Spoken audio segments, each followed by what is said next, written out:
porque tá lá. Então, gente, obrigado por vocês terem atendido aí a- o, o convite.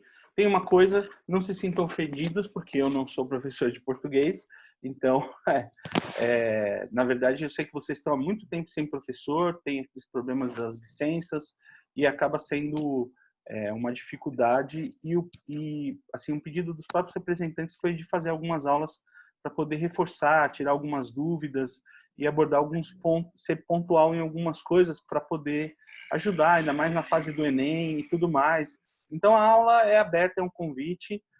Eu não vou ficar ofendido se você não participar, mas eu sei que tem gente que quer, então fica aí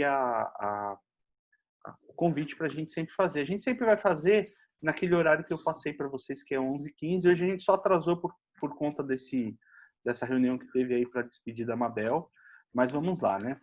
Bom, o assunto de hoje que a gente vai falar tem a ver com distinção entre fato e opinião. E depois vocês vão entender por que isso é importante. De cara, eu digo que uma das habilidades que tem mais defasagem nas APs, e naquelas provas do governo de modo geral, é uma habilidade que chama distinguir argumento de opinião ou fato de opinião. O que é fato que a pessoa está passando do que é opinião dela no mesmo texto, né? Então, para isso a gente volta um pouquinho porque é o gênero literário. Então, assim, vocês já viram aí, a gente viu e vai retomar a questão da pontuação, porque é um problema que, quando eu corrijo as coisas de vocês, eu vejo muito problema de pontuação e de ortografia. Então, a gente vai retomar oração coordenada, as sindéticas e sindéticas e os conectivos. É uma matéria difícil também, que é legal, mas é necessária, de português do terceiro ano. Mas hoje a gente vai retomar essa questão do gênero literário textual, né? Gênero textual, fato e opinião, pensando que o que acontece? A gente tem isso aqui de frente logo, logo. Então vamos lá, começando inicialmente, uma provocação, né? Até que eles usaram, achei bastante interessante. Opinião e notícia é a mesma coisa? Então, assim, muitas vezes a gente tem essa dificuldade de entender. Por quê? Quando a gente olha para um jornal, pensando no que é texto literal, né? Às vezes você acha que aquilo ali é um noticiário, ou você assiste o noticiário da TV e acha que tudo aquilo é notícia. E isso é uma coisa que confunde um pouco, e você já vem de uma geração que isso acontece sempre assim, né? Então a gente tem que tomar alguns cuidados. Nem tudo que reluz é ouro. Então, no século XXI, recebemos a todo momento numerosas informações vindas das mais diversas fontes, e é preciso ter muito cuidado para não nos deixar levar por mentiras, as fake news, né, as notícias falsas. Entretanto, é preciso ter muita atenção quando entramos em contato com textos jornalísticos, pois nem tudo que está em um jornal é notícia. Há outros gêneros textuais que podem ser encontrados nos jornais impressos, TVs, rádio ou internet. Quais são esses textos, quais são esses gêneros que a gente encontra? Crônicas, charges, tirinhas, reportagens, ensaios, artigos de opinião. Aí vem primeiro ponto que eu acho importante a gente falar, para vocês tomarem cuidado com uma coisa. Reportagem e notícia não parece que é a mesma coisa? Mas não é. A gente tem que tomar cuidado. A gente vai ver mais para frente um pouquinho, mas vocês vão perceber que notícia e reportagem são coisas diferentes. E muitas vezes a gente toma por serem a mesma coisa.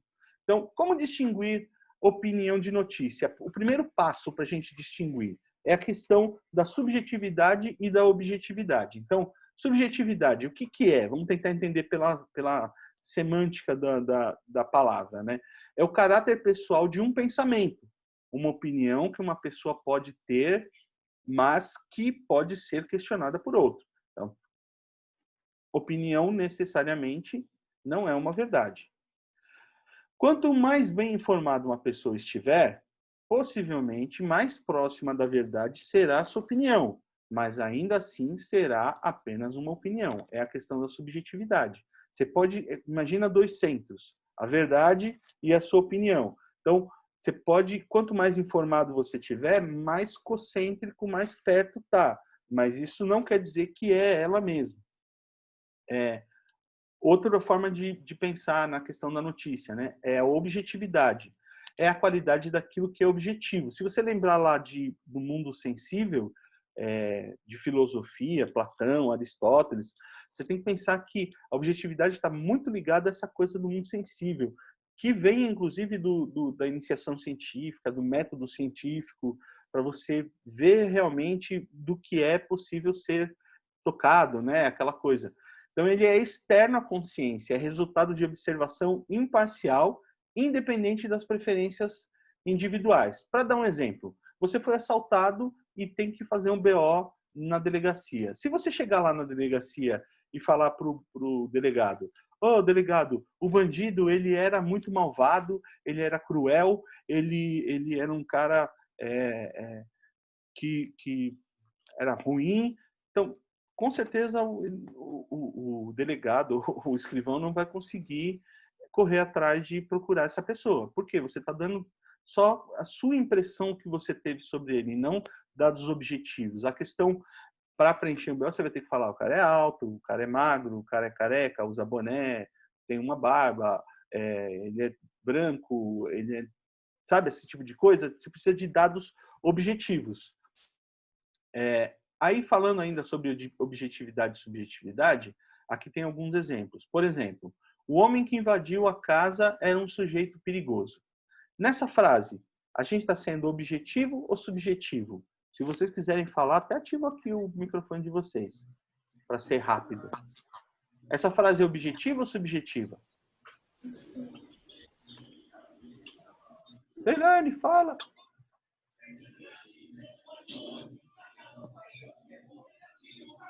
Ninguém vai falar nada.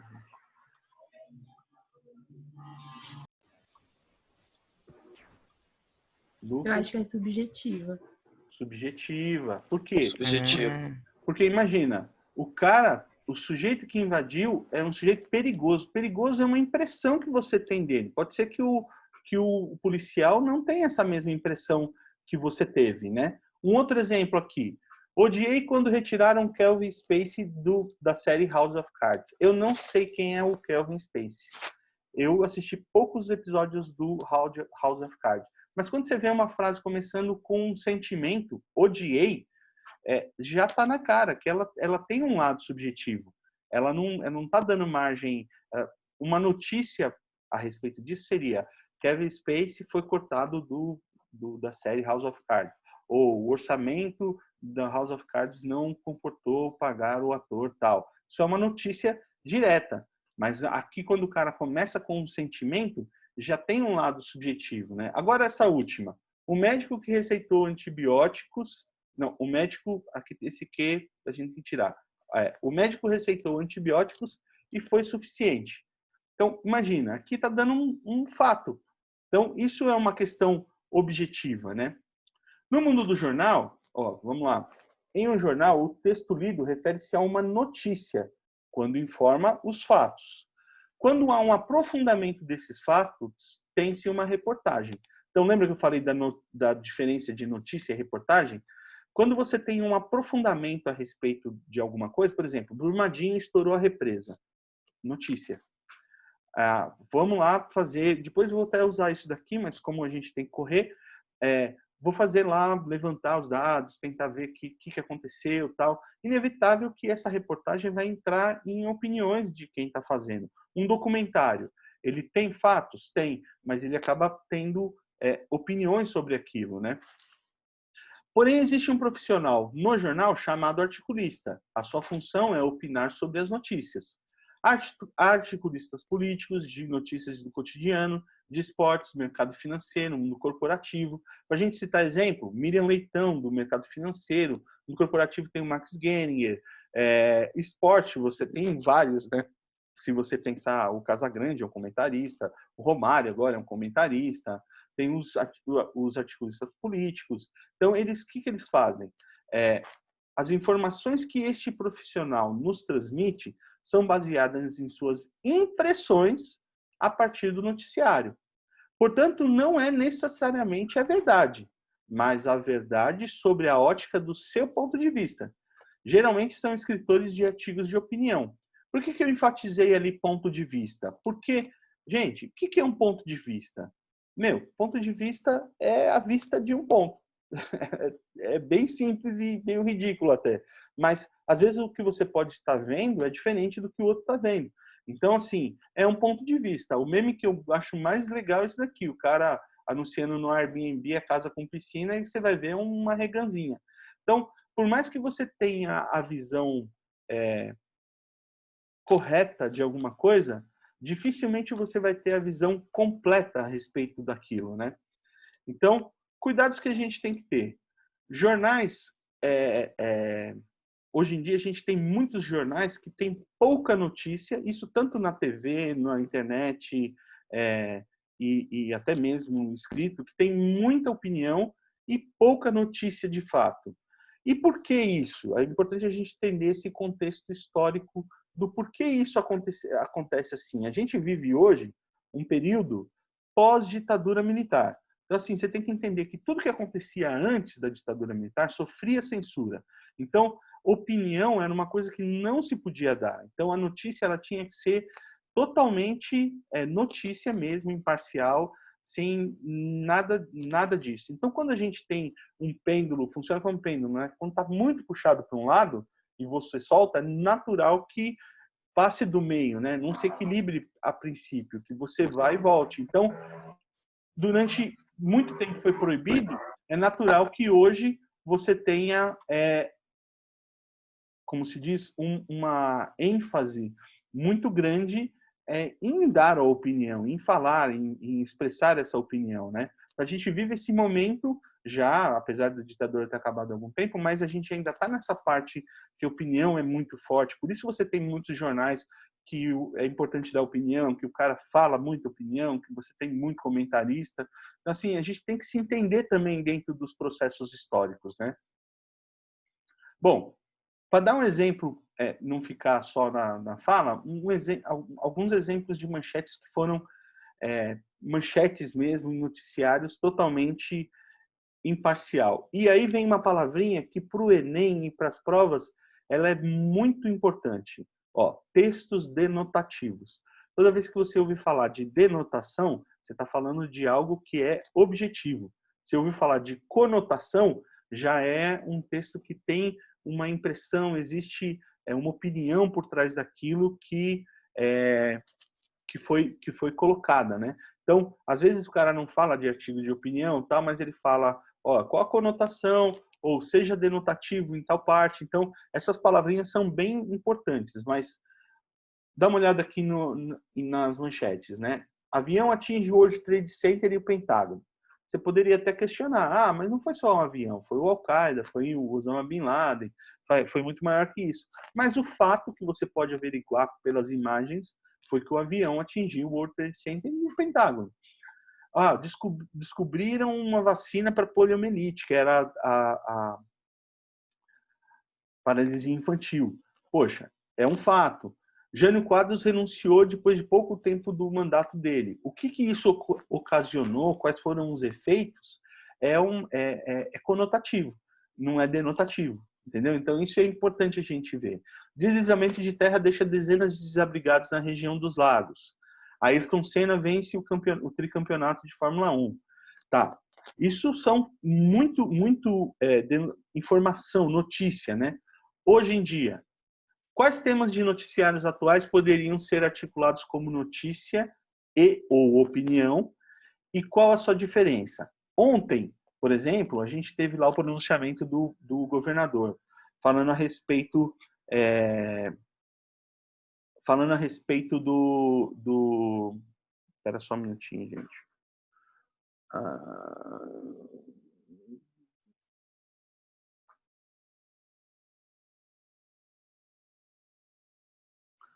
Falando a respeito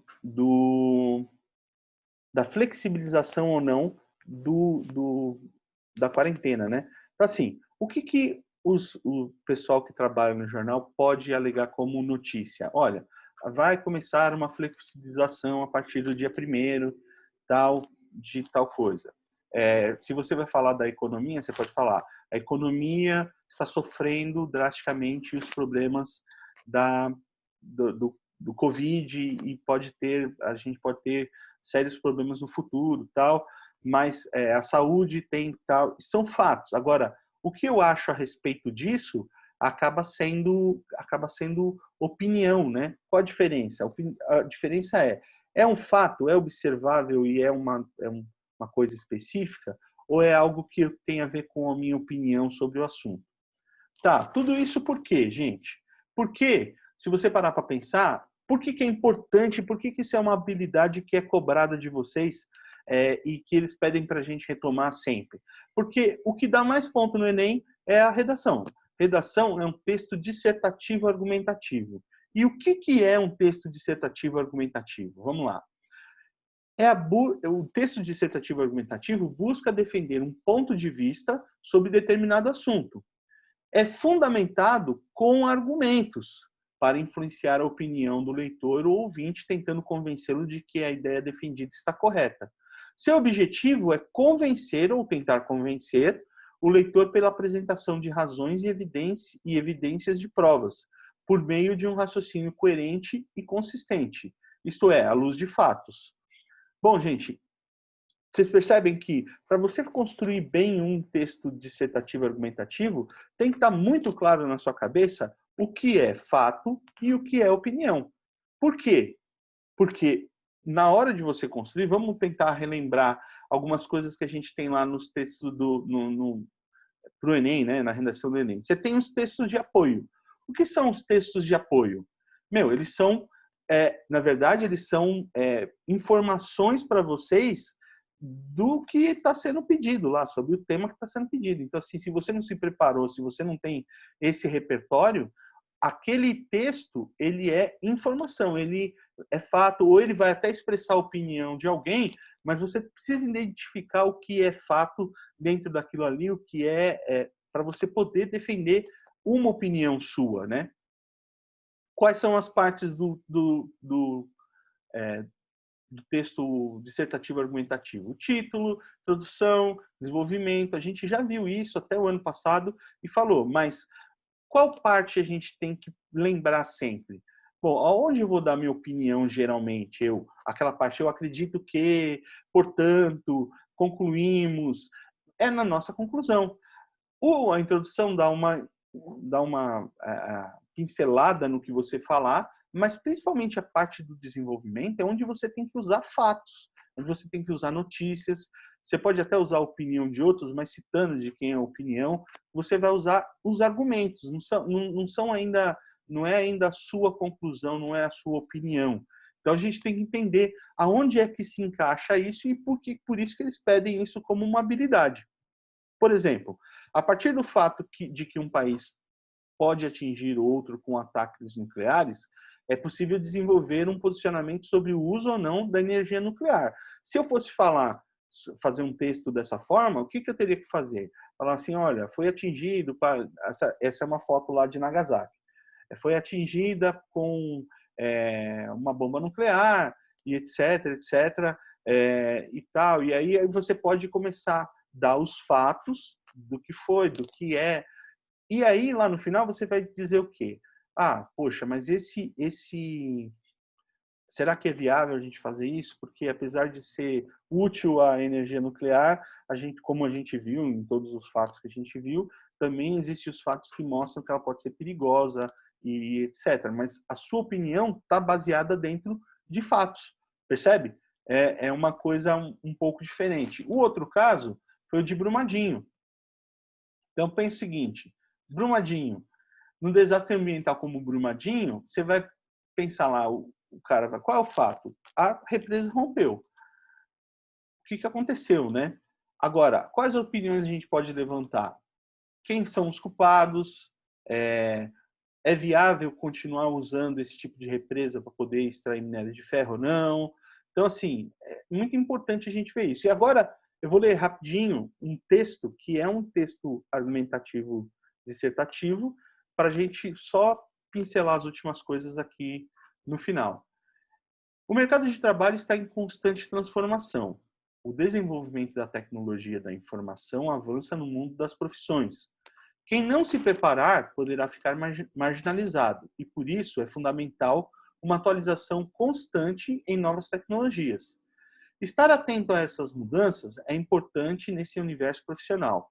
Porém, apenas a formação técnica não é suficiente para ser um profissional competente e realizado. O modelo tradicional de trabalho certamente não desaparecerá, mas sofrerá alterações e necessitará de um número cada vez menor de pessoas, visto que muitas atividades do cotidiano poderão ser executadas por meio da tecnologia. Além disso, cabe considerar que há uma tendência de surgimento de outros modelos associados à criação e à oferta de novos produtos, a novos serviços e a transformações sociais. Existe uma grande preocupação das empresas e gestores sobre encontrar bons candidatos. A formação profissional é, sem dúvida, importante para isso. Por outro lado, as características comportamentais são responsáveis pelo diferencial que se busca atualmente em uma pessoa, uma vez que o conhecimento técnico pode ser desenvolvido e quantificado. Já os comportamentos são inerentes à personalidade de cada indivíduo, o que torna o processo subjetivo. Os profissionais precisarão cada vez mais ter disponibilidade para aprender e se desenvolver, possuir criatividade, empatia, colaboração e boa comunicação, aprender a trabalhar em equipe e, acima de tudo, ter muita atitude e resiliência para novos desafios do mercado. Em suma, olha que legal, lembra da palavra que dá o finalzinho lá? Ele aqui usou em suma. Em suma, para atender o mercado de trabalho e, ao mesmo tempo, encontrar-se como profissional, é importante que o indivíduo tenha em mente a necessidade de garantir uma base técnica e estar atualizado. Por outro lado, é fundamental que se preocupe em se conhecer bem, saber de seus talentos e aptidões, além de entender como se encaixam nesse contexto. Olha que interessante, gente. Características deste texto. Ele se vale de vários argumentos, vários fatos que existem no meio nesse meio, né, do trabalho, buscando convencer o leitor de que a verdade está no que ele está escrevendo ali.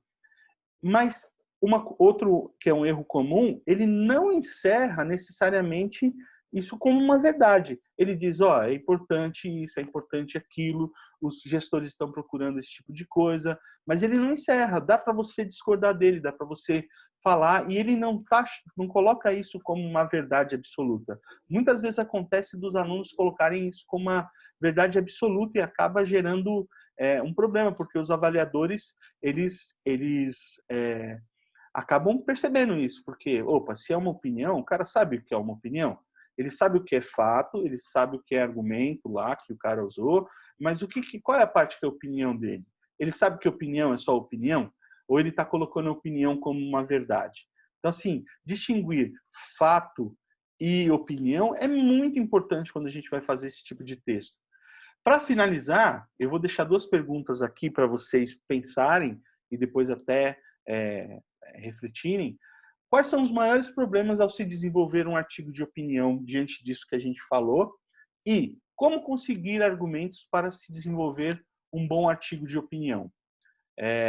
Isso fica para pensar. A gente vai tentar fazer depois uma atividade sobre isso, mas eu já vou abrir aqui para vocês, porque a gente tem pouco tempo, porque é só 40 minutos, mas quem quiser perguntar alguma coisa, agora ou levanta a mão, ou eu ativo o seu microfone. Se você conseguir ativar, você fala.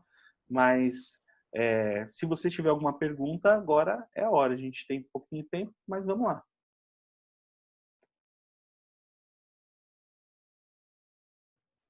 As perguntas a gente responde na outra aula ou é apenas para refletir? Então, essas perguntas são uma forma de reflexão, né, Lucas? Assim, isso aqui não é um trabalho que eu vou cobrar. Eu provavelmente vou desenvolver alguns artigos, porque o pessoal tem me mandado do CMSP também material. Vou tentar achar algum material para a gente fazer um treinamento sobre essa coisa de distinguir fato de opinião naquele esquema do Forbes, para ser fácil e para vocês não terem muito problema. Mas aqui é até preparando vocês, né? Por exemplo, vocês vão ter que fazer um texto dissertativo argumentativo. como é que você se prepara para isso? Como é que você pesquisa isso? Entendeu? É uma coisa para você pensar, porque vai chegar aí o seu vestibular, Enem, seja adiado, ou seja só o ano que vem que você vai fazer, vai chegar. Então, é meio que um impulso, né, para você correr atrás disso. Professor, só uma pergunta. Sim. Na próxima aula já começa o segundo bimestre? E Essa outra aula... coisa Pode falar. rapidinho. Sobre o aplicativo da CMSP. O que eles estão passando ainda não tem nada a ver com o segundo bimestre, só tem a ver com o primeiro, certo? Começa o calendário da CMSP a partir do segundo bimestre a partir do dia 1º de junho, se eu não me engano, é isso? Então, pensa no seguinte, né? Essa questão de primeiro bimestre, segundo bimestre é só um ponto de averiguação do que vocês aprenderam. Oficialmente, o segundo bimestre ele acaba dia 28. Mas para os professores, em termos de conteúdo e de nota, ele já acabou dia 22, que foi quando a gente teve que digitar as notas. Porque agora tem conselho, tem alguns processos burocráticos. Então, oficialmente acabou. Mas, por exemplo, essa aula de hoje, a gente já pode considerar como sendo, pode ser cobrado de vocês já no segundo bimestre. É um lance mais ponto de verificação do que propriamente o assunto do segundo bimestre, do primeiro bimestre. Esse assunto aqui que a gente está falando é uma retomada de habilidades que está em defasagem, mas a gente não tem mais essa coisa de guia por conteúdo, né? A guia é por habilidade. Então, se precisa ser retomada, ela é retomada em qualquer bimestre. O material do CMSP, eu acho que eles ainda estão usando algumas coisas que é do caderno. Se você fala do caderno do aluno, ainda estão usando algumas coisas do primeiro caderno. Sim, ainda estão, porque ficou atrasado. Mas esse material pode ser cobrado no final do segundo bimestre, sim. Lília, Mariana, Maiara, Murilo. Tá bom, muito obrigada. Nada. Alguém tem alguma pergunta sobre o que falou? Foi meio rápido, gente, porque com aquela história da Mabel, né? A gente tinha que correr, então ficou um pouquinho corrido. Mas se alguém tiver alguma dúvida, quiser perguntar, pergunta agora. Ou na próxima aula, 11h15, a gente vai ter a aula de novo. Eu vou mandar uma atividade para vocês, mas ela não vai ser em cima corrida, assim. Vai ter 2 ou 3 semanas para responder em cima disso. Então, não precisa ficar desesperado. Ela vai ter tempo para fazer e a gente já vai começar a computar no segundo bimestre. Enquanto não tiver professor de português para assumir, para ir ajudando, eu vou tentando fazer essa interação com o material do CMSP e as aulas aqui. Então, se vocês tiverem dúvida lá e quiserem ir perguntando, mandando para mim por WhatsApp, o que for, eu estou à disposição por e-mail e se preparando aí para tudo mais que a gente já falou, né? Tá bom? Gente, Tá ótimo. Beleza, Lucas. A nossa chamada vai cair, a gravação também só dá 40 minutos, como teve o lance da Mabel, mas eu vou deixar essa gravação lá no Google Sala de Aula da gente também, tá bom? E aí vocês podem me procurar se acharem que deve, tá bom? Tá bom. Tchau, gente. Até semana que vem, então. Tchau, Pro. Obrigado pela aula. Tchau, professor. Até mais. Professor.